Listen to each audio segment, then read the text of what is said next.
হিন্দু সংগতির পক্ষ থেকে আপনাদের সকলকে স্বাগতম।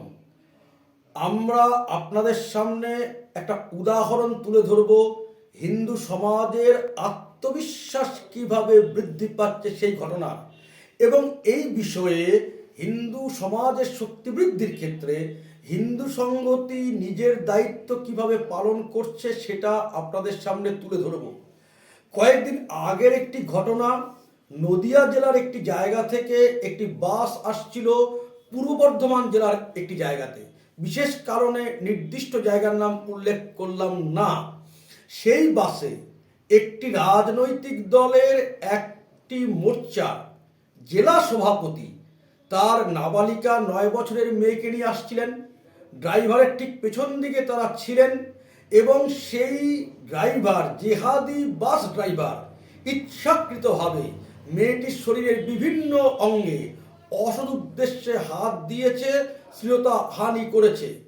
এবং তখন ঘটনার পর সেই মোর্চার জেলা সভাপতি একটি ছাত্র সংগঠনের মাধ্যমে হিন্দু সংগতির সভাপতি অ্যাডভোকেট শান্তনু সিংহের কাছে পরামর্শ চান এবং জানতে চান তিনি কি করবেন।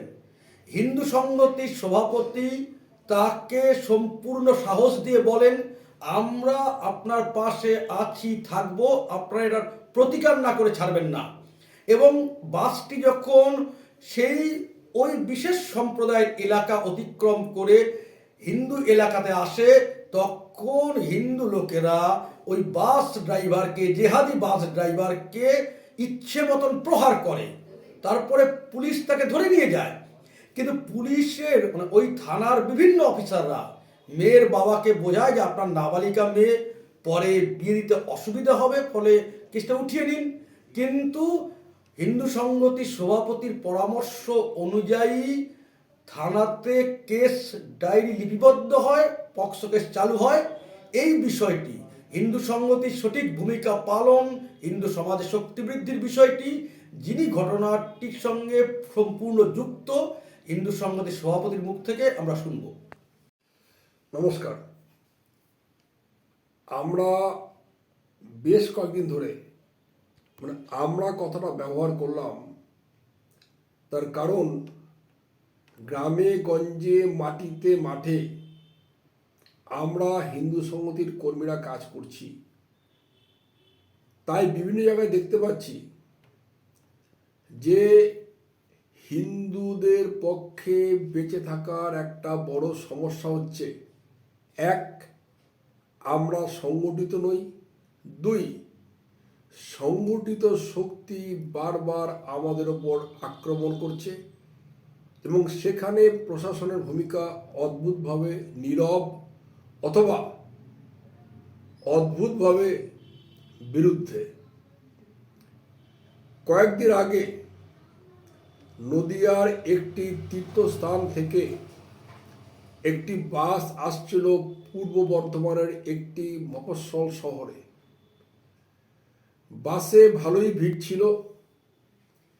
বাসের যে ড্রাইভারের সিট, তার পেছনে একটি পরিবার বসেছিলেন এবং পরিবারের সাথে একটি নাবালিকা মেয়েও ছিল। বাসের ড্রাইভার ছিল একটি বিশেষ সম্প্রদায়ের মানুষ। সে বারবার ওই যে বাচ্চা মেয়েটি, তার বিভিন্ন শরীরে অঙ্গ স্পর্শ করছিল। যে অঞ্চলটা দিয়ে তখন বাসটা বের হচ্ছিল বা পাস করছিল, সেই অঞ্চলে দাঁড়িয়ে বাসের ওই ড্রাইভারের কি কৃতকর্মের বিরুদ্ধে কেউ প্রতিবাদ করতে সাহস পাননি। বাসটি একটি জায়গায়, বিশেষ জায়গায় এলে বাসের সমস্ত যাত্রীরা ওই ড্রাইভারকে ধরে বেধড়ক পেটাপিটি করেন। পুলিশ আসে, ড্রাইভারকে উদ্ধার করে নিয়ে যায়। ওই ভদ্রলোক এবং বাসের অন্যান্য যাত্রীরা যখন থানায় ওই ড্রাইভারের বিরুদ্ধে এফআইআর করতে চায়, তখন পুলিশ থেকে বলা হয় এফআইআর না করলেই ভালো, তার কারণ ভবিষ্যতে মেয়েটি বা মেয়েটির পরিবারের সামাজিক সম্মান নষ্ট হতে পারে।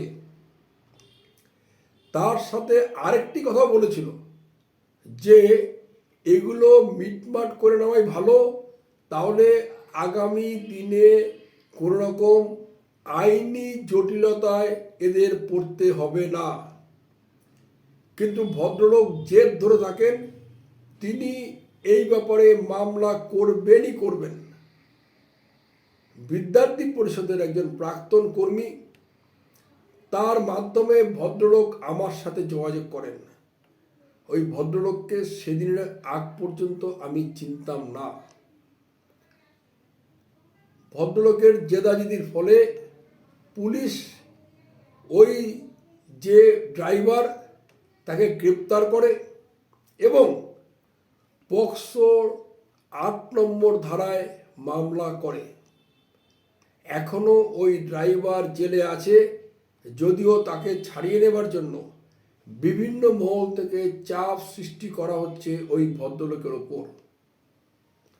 এই যে বাস্তবতা পশ্চিমবাংলার বিভিন্ন জায়গায় ঘটছে, আপনারা জানেন কয়েকদিন আগে চরাবিদ্যা অঞ্চলে যে এখন পালিয়ে আছে ইডির ভয়ে, সেই তৃণমূল এমএলএ বা নেতা ওখানে ফরমান জারি করেছিল যে হিন্দু সংগতির কোনো কর্মী যারা অটো চালায় তাদের অটো রাস্তায় চালানো চলবে না, যারা টোটো চালান তারা টোটো চালাতে পারবেন না।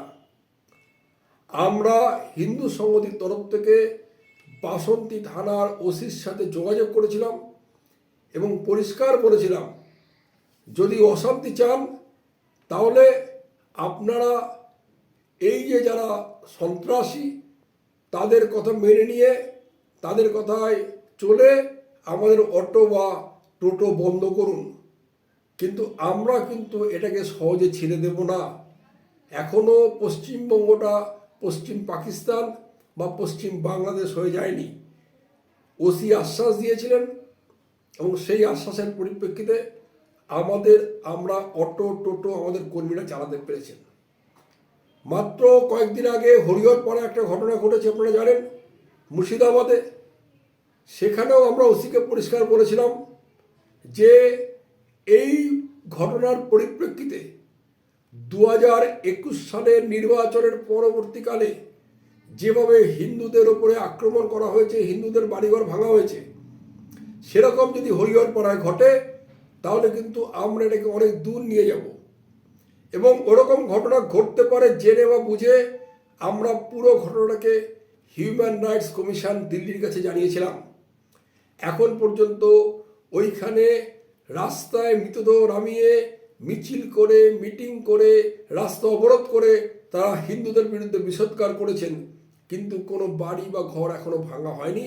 তার কারণ আমরা ব্যাপারটাকে ঠিক সময়ে ন্যাশনাল কমিশন, হিউম্যান রাইটস কমিশনে নিয়ে গিয়েছিলাম। তাই আমরা সবার কাছে বলছি, এরকম ধরনের যে বিপদ, যে বিপদের সামনে অন্য কেউ দাঁড়াতে চাইবেন না, দাঁড়াতে পারবেন না, হিন্দু সংগতি আমরা আছি। আমাদের যতটুকু ক্ষমতা, ক্ষুদ্র শক্তি, কিন্তু মনোবল অটুট, মনোবল ভয়ঙ্কর, মনোবল বিরাট। সেই মনোবল দিয়ে আমরা আপনাদের পাশে আছি, আপনাদের সাথে আছি। জয় মা কালী, হিন্দু সংগতি জিন্দাবাদ।